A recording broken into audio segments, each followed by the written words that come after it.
What's happening? Thanks for coming back. I just recently picked up a Rode NT3 condenser microphone off of Reverb. So it's used, but I want to check it out. I want to play around with it. This is what it sounds like with no processing.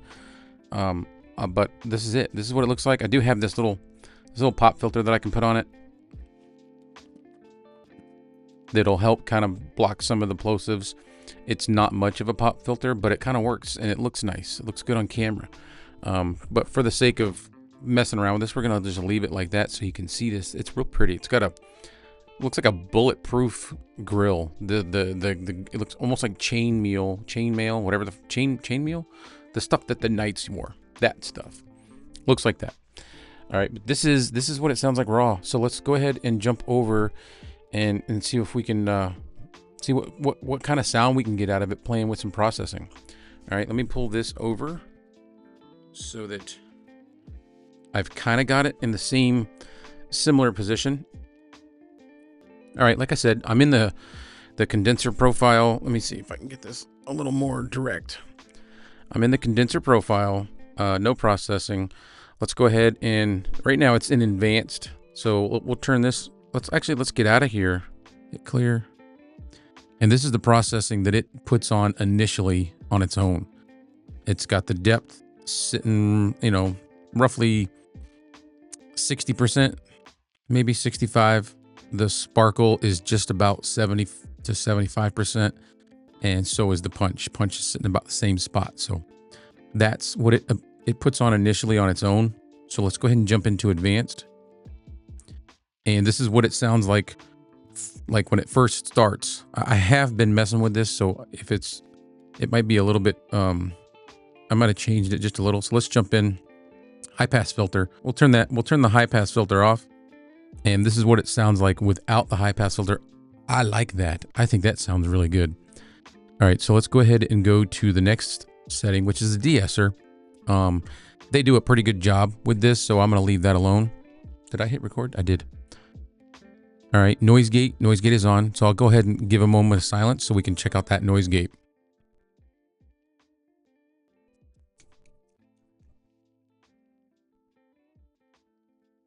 Had a couple cars going by in the intersection. Now we'll turn that noise gate off.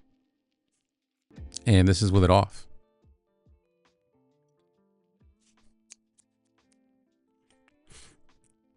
No cars going by right now. Let's go ahead and turn the noise gate back on because I do stand a chance of having cars coming by and making it sound obnoxious in the background. So noise gate is on. And this is the compressor. I haven't been messing with this much. Again, they know what they're doing. They've kind of got it set up decent. At some point, maybe I'll dive into learning the compressor just a little more. But for now, I'm going to leave it alone and we're going to move on to the next one. The EQ. The EQ, again, they do a pretty good job. They've got the highs up pretty high, the lows up pretty high, which is good for me. The mids are sitting about a quarter, and I think those are just fine. I haven't messed with the gain on any of those, so I'm going to leave those alone, and we're going to move along. The exciter. Okay, the drive, I want to turn that up. That's at 63% right now, so let's go to the drive. Let's give it 73%. So this is 73% on the drive. That's what it sounds like. And I'm about 4 inches away from the mic.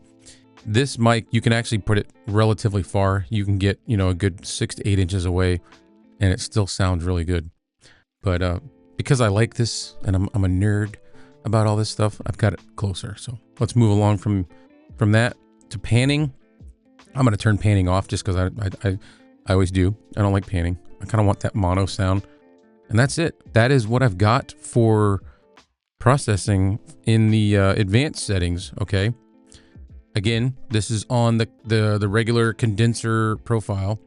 So we'll go ahead and move towards something else. Let's try the Rode NT1. Okay, this is the Rode NT1. The gain is set at 30. Puts it right, right where it should be with this distance. It's right in between, kind of in the middle of that green area. That's where you want to be. That's the Rode NT1. And this is the Rode NT1A. I kind of like the NT1 better. That's all I've got for condenser profiles in here. So we'll go back to the NT1, and this is, I'm going to turn off processing. And this is the Rode NT1 without processing. Let's turn that back on. I'm going to go back to the condenser because at least in my headphones, it sounded pretty good. The gain is at 25%. Let me run through and just make sure this is all still me. Yep, it is. Okay. Let's go to a little higher. Let's go to about 30. Ooh, can't go much higher than 31. 32. We'll try 32. All right, so this is 32 on the gain with advanced processing turned on. This thing sounds pretty good. This is really all I have for this. I just wanted to kind of get on here and play around with it and see what it sounded like and see what you guys think about it.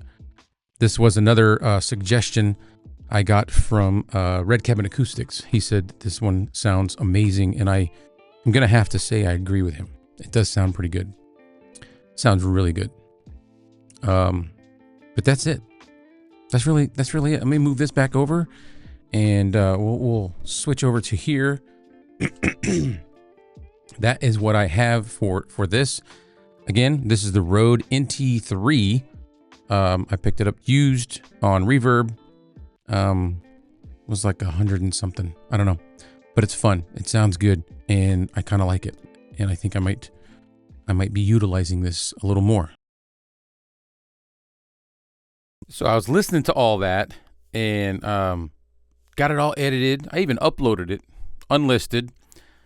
And I said to myself, Sylph, you should probably just make a whole review video out of this. So I'm going to do a couple of tests. And we'll start off with the proximity test. And we have no processing, by the way. Right now, we're just doing it raw. This is what it sounds like when you get right on top of the Rode NT3. This is the Rode NT3 proximity. And then we can probably do some plosives. So now we'll look straight into the microphone. I'm about 4 inches away. Keep in mind, this is a condenser microphone, so it's way more sensitive than a dynamic. Dynamic. Peter Piper picked a pack of pickled peppers, and he puts pineapple on his pizza. That is some serious plosives. We could try it with this thin little pop filter. This actually, just so everybody knows, did not come with this microphone. This came, I believe, from the inside of one of my K669Ds. It's just this little tiny, like, it's really not that good. You can, look at it. You can see right through it. But it helps a little, so we'll throw that on there. And we'll try a plosive test with this on. Peter Piper picked a pack of pickled peppers. It's a little better, still kind of bad. So you want to be careful with plosives with this thing. Now we will do a little off-axis rejection with the Rode NT3. All right. So to do that, I'll take it off of here, and we will just hold it. This is what it sounds like talking straight into the mic. This is 90 degrees. This is the other 90 degrees. And this is what the sound sounds like coming from the back of the mic. And then we will slowly move around back to the front of the mic. There's your off-axis rejection. All right. So sound resonance. This doesn't. So I got it used. It didn't come with a really fancy suspension mount. I've got it on a regular handheld mic clip attached to the boom. So this is what you get. There's no real shock absorption in this at all. All right. So this is tapping on the desk. I do have desk mats, by the way. This is keyboard tapping, typing. Yeah, typing. There's your fancy keyboard typing. And we'll go ahead and give some taps to the boom arm, just to see what it sounds like if you were to accidentally bump this boom arm while you're using this mic.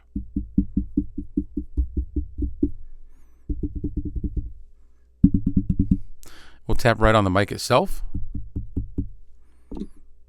That's if you were to bump the XLR cable. And that's really about it. So there is a couple of mic tests that I've done. That is all with, there's no noise suppression. There's nothing. I've got it completely unprocessed. So I'll go ahead and throw my processing on real quick. And this is the processing on the Rode NT3. You've already heard it. I've done it already in the video. But this was a little bit of a review or a test on the Rode NT3.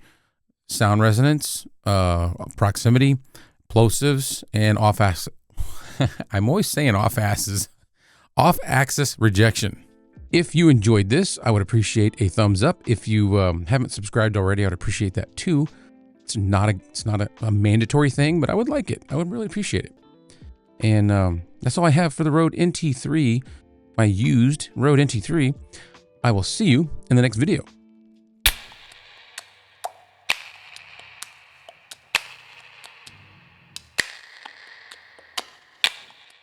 That's pretty cool. Let me stop recording.